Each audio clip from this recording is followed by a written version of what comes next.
اس کی خوراک بہت زیادہ ہے. لکھنے والوں نے اور جو جانوروں کا علم رکھتے ہیں، اینیملس کی معلومات رکھتے ہیں، اینیمل سائنس پر جنہیں مہارت ہے، تو اس کی خوراک کے متعلق لکھا ہے کہ بہت زیادہ کھاتا ہے، اور اس کی خوراک 20% تو انسیکٹس ہیں، یعنی حشرات الارض ہیں. گویا یہ شاکاہاری بھی ہے اور مانساہاری بھی ہے. مانساہاری یہ ہے کہ 20% اس کی خوراک کا حصہ کیڑے مکوڑے ہیں، کیڑے کھاتا ہے، اور 80% یہ فروٹس ویجیٹیبلس یعنی پھل اور سبزیاں کھاتا ہے. اس سے اس کا پیٹ بھرتا ہے. عام طور سے جو زمین کے اجگر ہیں، زمین کے اژدہے ہیں، وہ اتنے بڑے ہیں کہ وہ اپنی جگہ سے ہل نہیں پاتے، جنبش نہیں کر پاتے، اور ایک ہی جگہ پڑے رہتے ہیں. سننے میں کہیں کہیں آیا ہے کہ فلاں پہاڑ پر اتنا بڑا اژدہا ہے کہ وہ سانس اندر کو یعنی بریتھ ان کرتا ہے، سانس اندر کو لیتا ہے تو اس کی خوراک جاتی رہتی ہے، یعنی کیڑے ہیں، مکوڑے ہیں، جو بھی کچھ ہے، یا ایک سبز پتے ہیں، یا اس طرح کی جو چیزیں اڑنے والی ہیں، وہ سانس سے اپنے اندر پیٹ میں وہ لیتا رہتا ہے اور اپنا پیٹ بھرتا ہے. اور کچھ جو اجگر ہیں وہ اڑنے والے ہیں، پروان والے ہیں، ان کے پر ہوتے ہیں اور ان کے منہ سے آگ نکلتی رہتی ہے، وہ بھی اجگر ہیں. بہرحال اجگر ایک ایسا خطرناک سانپ ہے جو دنیا کے تقریباً ہر ملک کے اندر ہوتا ہے، اور اس کی خوراک بہت زیادہ ہے. خوراک میں جو دخل ہے اور بھوک میں جو دخل ہے محترم سامعین، وہ جگر کا بہت بڑا دخل ہے. جگر اگر صحت پر ہے تو جگر سے نکلنے والا جو مادہ ہے یعنی صفرا، جس کو کولر کہتے ہیں انگریزی کے اندر CHOLR کولر کہتے ہیں، تو یا بائل پگمنٹ کہتے ہیں، تو وہ جو ہے نا نکلتا ہے اور معدے کے منہ پر گرتا ہے تو معدہ کھلتا ہے، اس سے بھوک لگتی ہے. تو جب وہ پیٹ بھر لیتا ہے تو پھر وہ جو ہے نا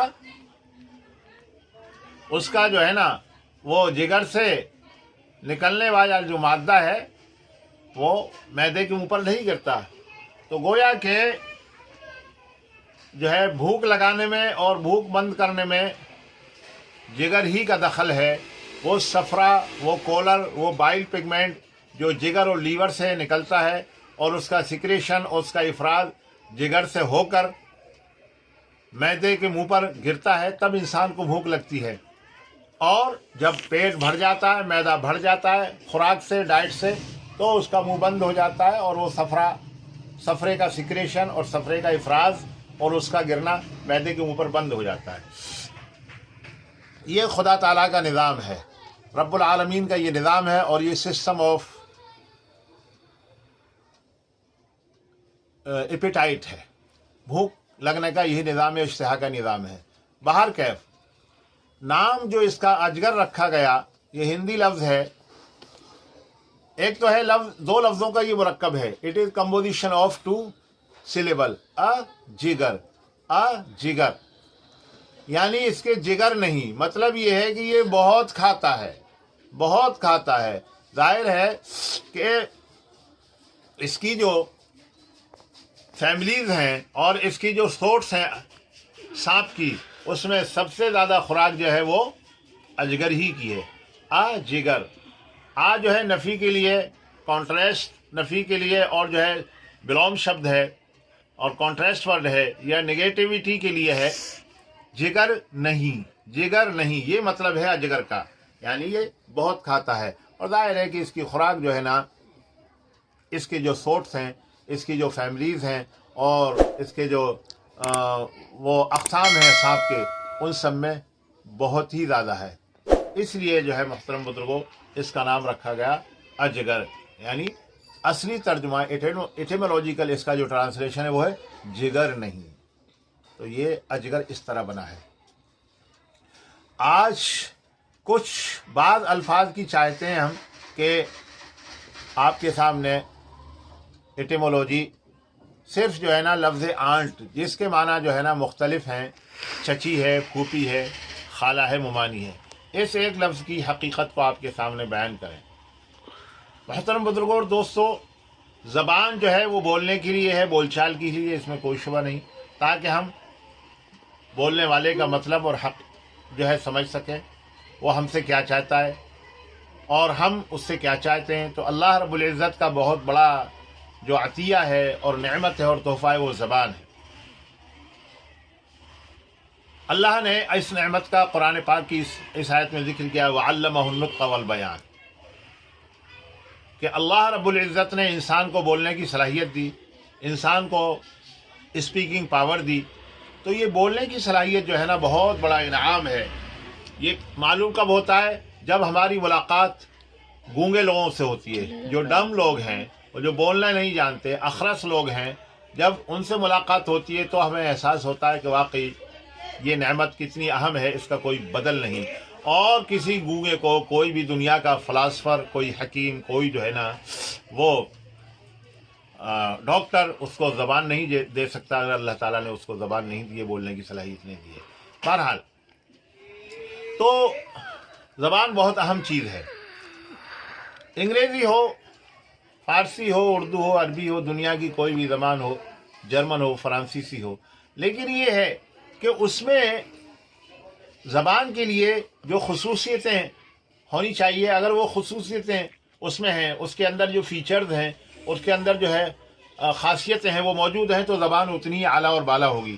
اور زبان میں خصوصیتوں کی کمی ہے تو زبان کا جو معیار ہے اور زبان کا جو گریڈ ہے اور زبان کا جو اسٹینڈرڈ ہے وہ گر جاتا ہے، وہ ڈی گریڈڈ ہو جاتی ہے۔ ہم انگریزی زبان بلا شبہ بہت ہی زیادہ جو ہے نا وہ، چونکہ جن ملکوں کے اندر برٹش رول رہا ہے، برطانوی سامراج رہا ہے، وہاں جو ہے انگریزی کو بہت ہی زیادہ قدر کی نگاہ سے دیکھا جاتا ہے۔ تو لفظ آنٹ میں کمی کیا ہے؟ دیکھیے، لفظ آنٹ 4 معنی کے لیے ادا کیا جاتا ہے، اور اصول یہ ہے کہ ہم جس شخص کا انٹروڈکشن کرا رہے ہیں، مثال کے طور پر ایک عورت کھڑی ہوئی ہے اور وہ کسی کی جو ہے نا خالہ ہے یا پھوپھی ہے، ممانی ہے، یا ایک چچی ہے، کوئی بھی ہو سکتی ہے۔ اب اس کے دوست نے اس سے پوچھا ہے یہ آپ کی کون ہے، تو بولا یہ میری آنٹ ہے۔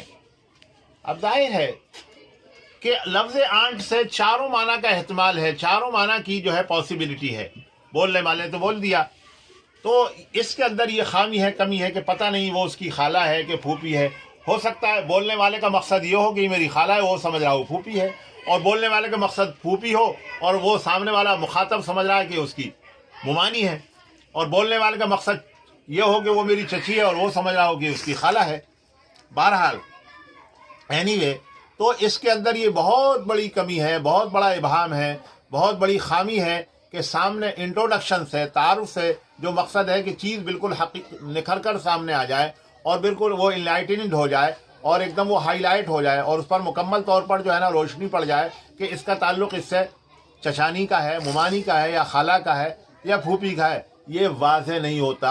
یہ مکمل طور پر جو ہے نا بالکل مخفی رہتا ہے، چھپا ہوا رہتا ہے۔ اس لیے ان انٹروڈکشن، یہ جو ریلیشن کے جو ورڈ ہیں، ریلیشن کے لیے جو الفاظ ہیں اور رشتوں کے جو الفاظ ہیں، ان کے اندر بہت بڑی خامی ہے۔ صرف اتنا پتہ لگتا ہے ہاں کہ بھائی اس کا اس سے رشتہ داری کا کوئی نہ کوئی تعلق ہے، لیکن یہ پتہ نہیں لگتا کہ اس کی خالہ ہے یا پھوپھی ہے یا ممانی ہے یا چچی ہے۔ یہ اس کے اندر خامی ہے۔ اگلی ویڈیوز میں انشاءاللہ دوسرے رشتہ دارانہ الفاظ کے متعلق بتایا جائے گا۔ والسلام علیکم۔